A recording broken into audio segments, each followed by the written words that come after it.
Và chương trình mục tiêu quốc gia phát triển kinh tế, xã hội vùng đồng bào dân tộc thiểu số và miền núi. Ngay sau khi thực hiện quản lý xã xã đã xây dựng kế hoạch tổ chức của cán bộ, công chức, các tổ chức chính trị, xã hội, hội thôn, bí thư chi bộ, ban công tác mặt trận đối người đấy bảo mọi người ấy thôi. các chương trình tại cơ sở. Nội dung sổ tay được giới thiệu theo hướng ngắn gọn, dễ hiểu, dễ hóa ưu đãi, chuyển giao khoa học kỹ thuật, giúp các hộ nghèo và các đối tượng chính sách có điều kiện phát triển sản xuất, từng bước nâng cao thu nhập, ổn định cuộc sống và vươn lên thoát nghèo bền vững.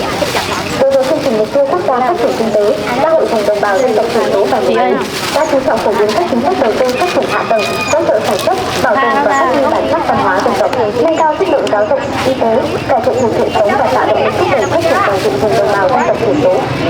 Thông qua việc triển khai sổ tay hướng dẫn, cán bộ cơ sở có thêm tài liệu tham khảo thiết thực để tổ chức thực hiện đúng quy định, đồng thời người dân được tiếp cận đầy đủ, kịp thời các chủ trương, chính sách, từ đó để phát triển trách nhiệm và các phần tham gia thực hiện các chương trình. Đây cũng là cơ sở để tăng cường tính công khai, minh bạch, nâng cao hiệu quả giám sát của cộng đồng đối với quá trình triển khai các nguồn lực đầu tư trên địa bàn. Trong thời gian tới, xã Xuân Hóa sẽ tiếp tục đổi mới nội dung và phương thức tuyên truyền cho đến gần dân, các cơ sở dễ tiếp cận, phát huy vai trò của đội ngũ cán bộ, đảng viên, người có uy tín, các tổ chức chính trị và hệ thống truyền thông cơ sở trong việc thông tin đến cộng đồng cũng như là mô hình thực hiện vị trí nông thôn của các đơn vị. Chúng tôi cũng đã ra yêu cầu những thành phẩm là luôn phải rất là đáp ứng được yêu cầu trong thực hiện thực tế.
Chuối không ơi. Chuối cái này hôm qua bán dễ hơn. Vâng, hôm qua mua tí. Vâng, luộc không ăn luộc mà. Con bán ăn chuối cũng được.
10.000 thì mày tính ra là nó là như thế nào? Tao là người đi chợ tao tính nhanh lắm. Vâng, thế cũng được chị. Tí cho chị cái này đuôi tay không? Này nè. Một người nó vàng. Sao mà mua hết chỗ đấy mới là sạch hàng đấy. Thế thì được về. Mai có cưới không? Đấy là loại mua con này. Con vàng các con. Cái này còn lư cái bóc nó quá đó.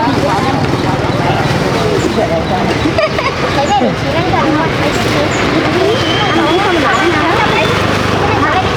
Có một nái nữa không? Anh tính mang một tí hả?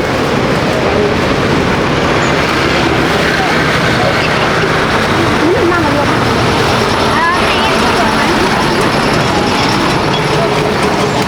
Cái này sao cái ở đây. Cảm ơn nhé. Chị lấy nó này này không? Để mình lấy tay mình nhé.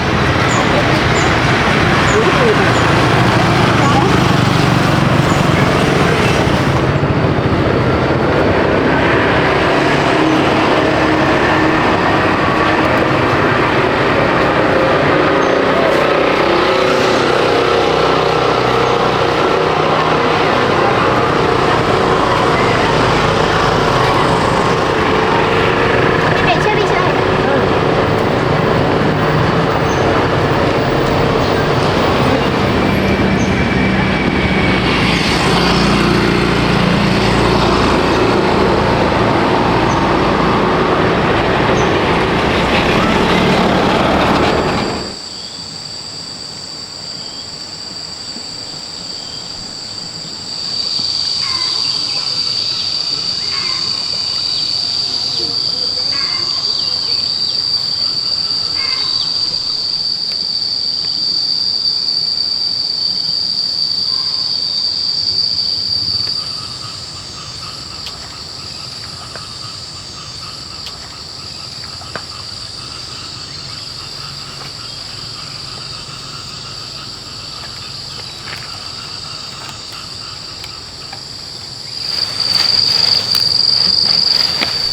À, cột to thế.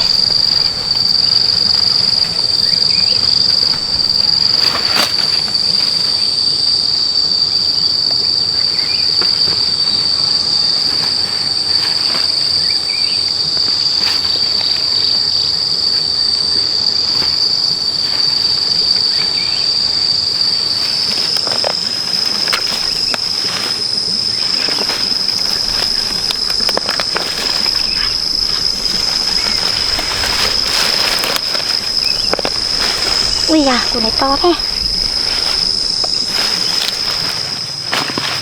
Wow.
Bán rau người ta có thể mua thịt, một túi thịt.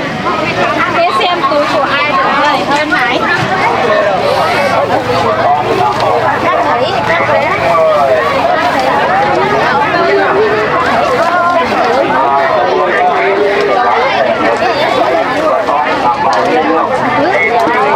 Đi đâu về đây?